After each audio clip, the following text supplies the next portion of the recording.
Second highest civilian award ఏంటో చెప్పు. పద్మవిభూషణ్ కదా.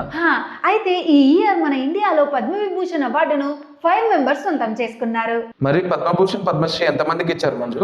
అది కూడా చెప్తాను, కానీ ముందు పద్మవిభూషణ్ తీసుకున్న ఆ 5 మెంబర్స్ ఎవరు, వారు ఏ ఏ రంగాల్లో ఆ అవార్డు తీసుకున్నారో తెలుసుకుందాం.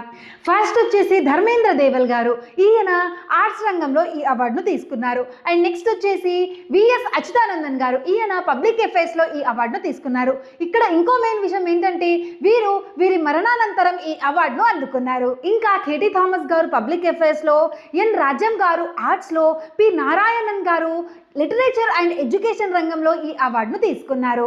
అయితే ఈ ఇయర్ పద్మభూషణ్ అవార్డును మొత్తం 13 మందికి ఇచ్చారు. అయితే ఈ Padma Bhushan award 3rd highest civilian award అని తెలుసు కదా.